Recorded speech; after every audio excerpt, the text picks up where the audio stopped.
السلام عليكم، كنتمنى تشوفوا هذا الفيديو تكونوا في احسن حال وصحة وعافية. في هذا الفيديو ان شاء الله يا ربي غنتشارك معكم بعض ديال الوصفات اكيد غتكون مفيدة لكم، غادي تجربوها وغادي تعجبكم. هاد الوصفات، اول وصفة عندي هي العصير ديال الخوخ.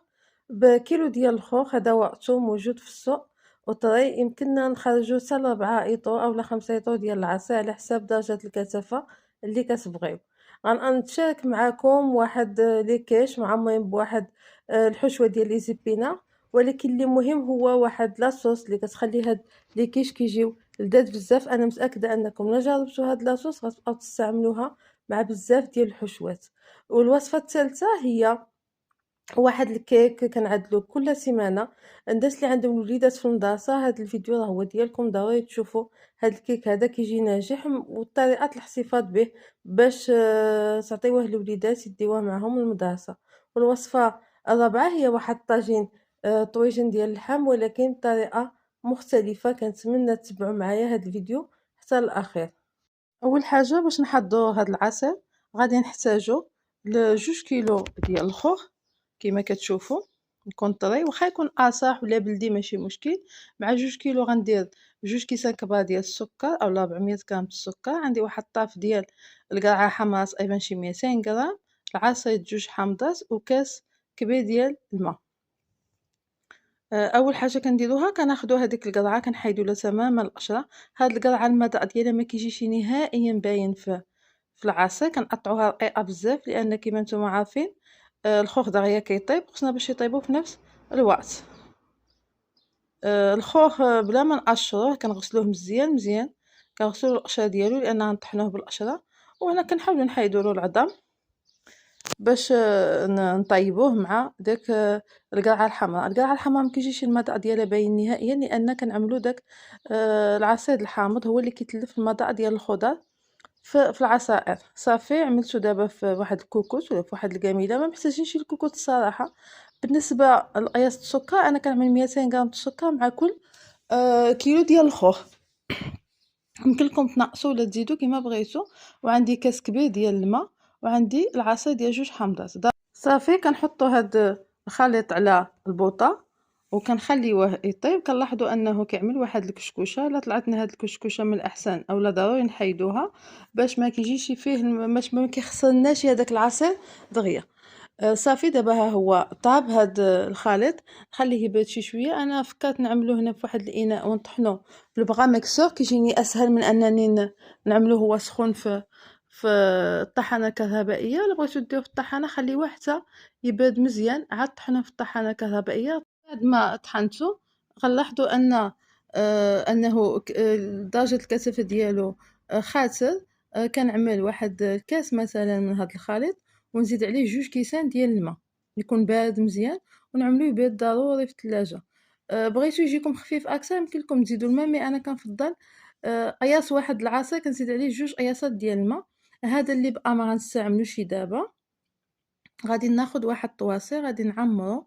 راه هو ما كيرجعش يجي راه كيبقى طالع راسو علاش حيت فيه السكر والحامض. صافي هكا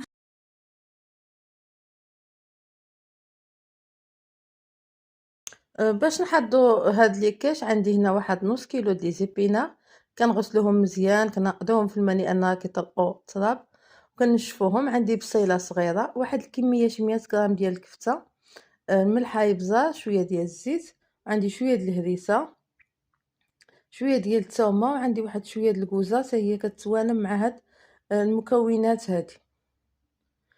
الطريقه سهله. كناخذ غير شويه د الزيت، كميه قليله ديال الزيت. كنعملها في المقله وغنطيح البصله هي الاولى ونحركها شي شويه.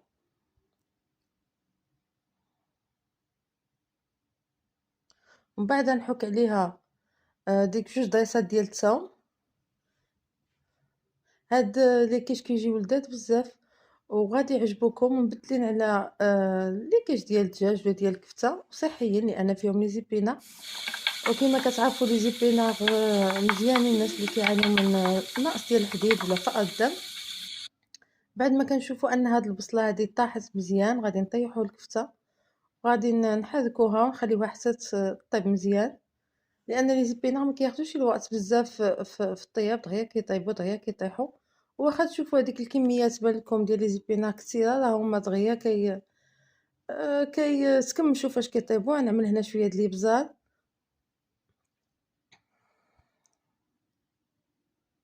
شوية د الملحة. ردوا البال من الملحة فاش تعملوا شي وصفة فيها السبانخ ولا لي زبينار، لأن سبحان الله هما كيطلقوا الملحة من عندهم، هما بحال المذاق ديالهم شي شوية مالح. أنا غنزيد غير شوية د الكوزة اختيارية، هي كتجي مزيونة لأن غنعمل منها في داك لاصوص اللي غنرافق بها هاد ليكيش. هاد ليكيش يمكن لكم تعمروهم باش ما بغيتو، ولكن فاش كنعملو ديك لاباغاي كيش ولا ديك زدت هنا شوية د الهريسة ولا داك لاصوص، مع كنديرو فيها شوية د الخميرة. أنا نوريكم المكونات من بعد، كتجي رائعة بزاف وغادي تعجبكم. صافي الكفتة ها هي طابت، البصل طابت، وصبحت عندي واجدة. دابا غناخد هادوك السبانخ وغادي نقطعهم. ما تعذبوش راسكم، واخا تقطعوهم كبارين، لأن بحال اللي قلت لكم هما ملي كيطيبوا كيتكمشوا بزاف وكيوليو الحجم ديالهم صغير والكمية ديالهم قليلة. قطعوهم غير هكا كيفاش ما بغينا.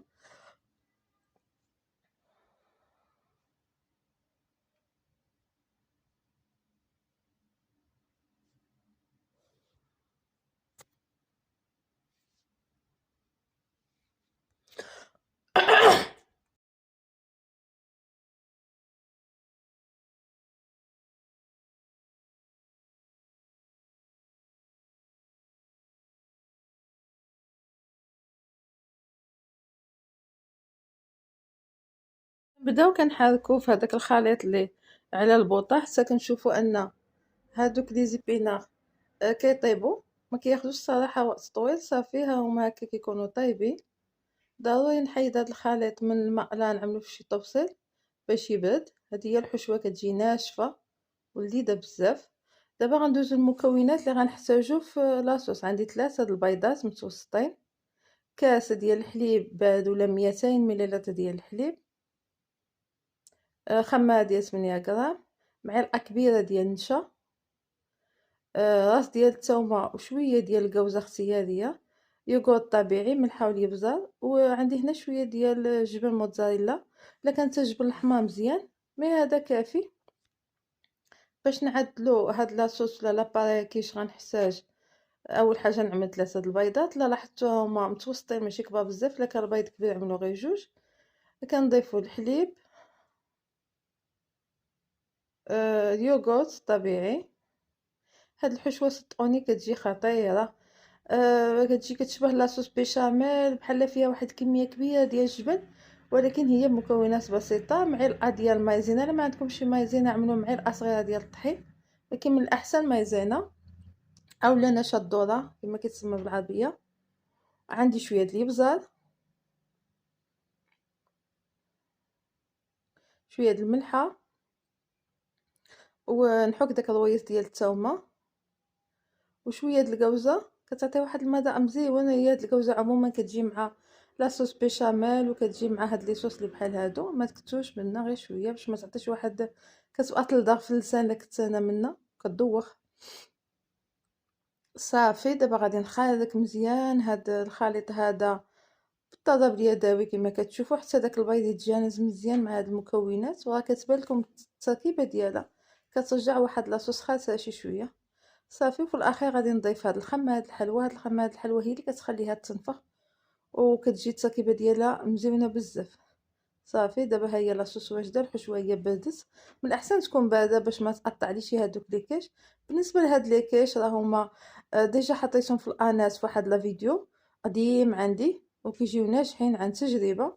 وبغيت نحط لكم، انا نخليهم لكم في صندوق الوصفه ديال هاد لي كيش. انا متاكده الا سبعتو الطريقه راه غادي ينجحوا معاكم. كنعمر هاد لي كيش هادو بواحد الكميه د الحشوه كما كتشوفوا. هاد الكميه اللي عملت خرجت لي 20 حبه ديال لي كيش، هما اللي كانوا النيت عندي في الثلاجه.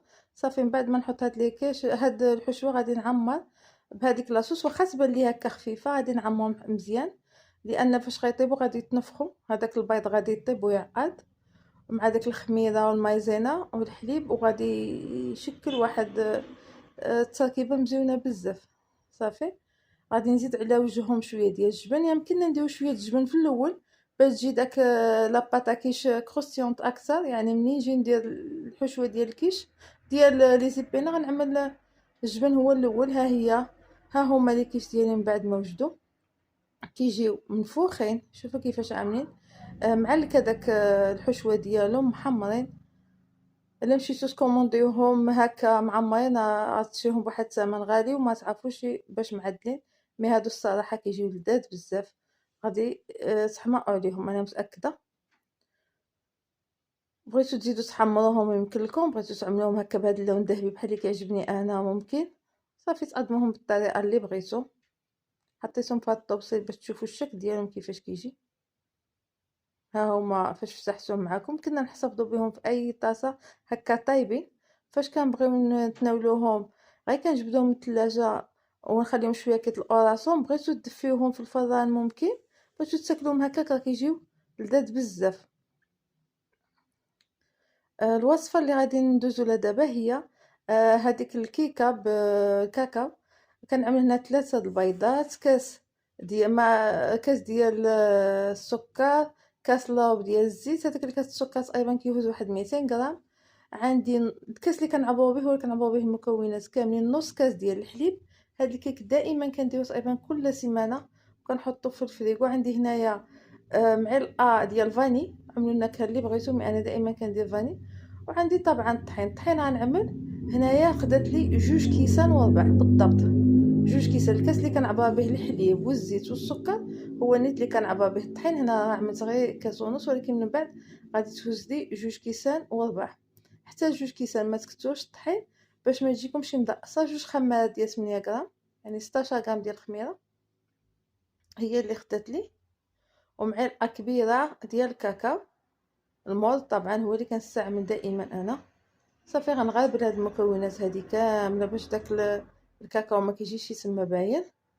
غادي نخلط الكيكس ديال النجاح ديالو هذا اللي كنعملوه في هاد لومول اللي غارق. عندنا العافيه تكون مهيله. فاش نجي نحطو في الفران خاصني نعمل شي لاطه ولا شي شبكه عاد نحطو باش ما كيتشوطش. عندي هنا واحد 2 معالق الماء مع معلقه الخل، ضروري هاد الاضافه في الاخير. هذيك الشيء تقدر تكون بانت لكم في الاول اصحى هاد لاباط، ولكن فاش كنزيد لها الماء والخل كترجع مطلوقه اكثر وكتعطيها واحد الهشاشه في الداخل ديالها، كتجي منعشه. هذه هي التركيبه ديال الخليط هكا خصو يكون. غير هو باش تنجح معنا وطيب لنا من الداخل ومن برا خاصها طيب على عافيه مهيله. خصوصا هاد ليمون هادو حيت غارقين. كنتمنى تكونوا فهمتوني. كنحطوا واحد الشبكه ولا لاطه وعاد كنحطوا هاد الليمون وكنعمل انا غير 160 درجه، وراه كتاخذ الوقت في الطياب. كنشعل عليها من الفوق والتحت. فاش كندخلها كنطفي الفوق وكنخلي شاعله عليها غير من التحت حتى كنشوفوا انها تنفخت وطابو جنابها مزيان وبدات كتحمر من الجناب. عاد كنشعل عليها من الفوق وكنخليها بعيده على الفوق، كنخليها محطوطه لتحت. ملي كنشوف انها بدات كطيب صافي كنطفي لها لتحت وكنخليها شاعله غير من الفوق. ودائما كنخليها في القاع ديال الفران، ما كنقرباش العافيه الفوق. هنا زوقتها بشويه د الكركاع، ضروري عندي هاد شويه د الكركاع وشويه د فيرميسيل ديال الشوكولات. هذه الكيكه اللي بغينا نقولوا ديما كتخطانيش اللي كتعجبني. هنا غنزوقها بشويه د لاصوص الشوكولا. عملت طيفه ديال الشوكولات مع شويه ديال الحليب شويه السكر، خليتهم حتى عقدوا مزيان و ورشيتهم عليها. بعض المرات كنعمل الكاكاو والسكر والحليب، كل مره شنو كنعمل. مي يمكن لكم تعملوا شويه الشوكولات شويه الحليب وشويه السكر وكتخلطوهم حتى كيعقدوا. تخليوها تبرد شويه ديك لاصوص عاد كتعملوها وكتجي ولا اروع. ما عندكم شي شوكولات عملوا معلقه الكاكاو معلقه السكر وشويه الحليب وخليهم حتى يعقدوا مزيان على البوطاطا. يبداو داك الخليط يتعسل. خليوه يبرد شي شويه وعدلوا به اي كيكه بغيتو. ماشي ضروري تشريو الشوكولات. هنا كنقطع معكم باش تشوفوا الشكل ديالها كيفاش كيجي.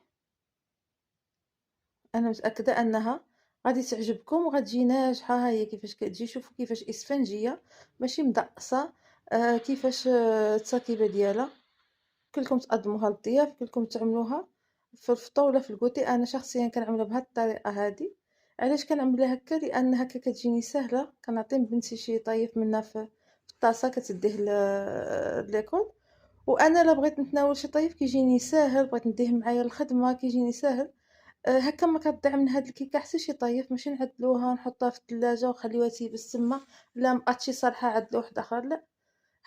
الوصفه الاخيره غادي نعدل هنايا واحد طاجين ديال اللحم ديال جوج ديال الاشخاص. عندي هنا جوج طيفات د اللحم البقري، عندي بصله كبيره، مطيشه صغيره، المعدنوس، الثومه، زيت بلدي وزيت رومي، عندي هنا ملحه، خل اوم، سكينجبير، ورقه سيدنا موسى، اليبزار، شويه داس الحانوت، شويه د القرفه، وعندي واحد الحبه ديال الهيل. هاد الطاجين كيجي كيشبه المضاعض الموزية ولكن بطريقة مبسطة، يعني ما كيجيش ديك الطاجين ديال اللحم بالخضرة العادي، لا كيجي لذيذ، كيجي شوية معسل. هاديك شي لكم طويجين بطريقة مختلفة لأن كيجي فيه المضاعض الحلاوة. عملت هنا البصلة، مطيشة، المعدنوس، الزيت بلدي والزيت رومي، والعطرية اللي عندي كاملة، العطرية العادية كنزيد معاها شوية داس الحانوت، واحد معلقة صغيرة داس الحانوت، وغادي نخلي هاد اللحم هادي. علاش عملت معاها البصله وغناقده؟ لاننا نخليها غير واحد ساعه المكانه وغنشعل عليها. الا كنتو تعقدوها وقت طويل ما تعملوش معاها البصله تجيو تنصبوا عاد تعملوها، عملوها العطريه. هذيك هي الطريقه نورمالمون كدا، يعني كنشاملو اللحم وكنخليوه، ولكن انا هنا كنت مزوبه كنوجد الغدا. زدت معاه شويه ديال الماء من بعد ما كيتقلى مزيان على البوطه، كنزيد عليه شويه ديال الماء وعافيه مهيله بزاف، وغنخلي هاد اللحم هادي طيب على المهل كيما كتشوفوا. غنقادها في الطاجين صافي ونغطي عليها وغنساها واحد ساعه الا ربع على عافيه مهيله حتى ساعه المكانه. ما نطلل عليها، لا شفتها نشفت نزيد عليها شويه ديال الماء طايب باش ما كيتشقش داك الطاجين. صافي ها هي اللحم ديالي طابت. غنزيد عليها واحد المعلقه كبيره د العسل كيما كتشوفوا. هاد المعلقه د العسل هي اللي كطيها السر، كتخلي داك المرقه توقف وكتجي كتشبه المروزيه.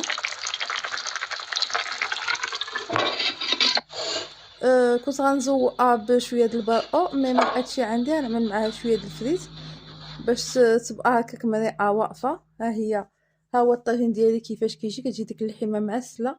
حاولوا تجربوه، غيجي مبدل على الطريقه الاعتياديه اللي كنديرو. كتجينا بحال مضاد الموزيه، بحال مضاد اللحم معسل. زوقته شويه ديال الزيتون وشويه ديال الفريت، طاجين لذيذ بزاف. كنتمنى يكونوا الوصفات اللي قدمت معكم في هذا الفيديو عجبوكم، وكنتمنى تجربوهم وتبارطاجيوهم.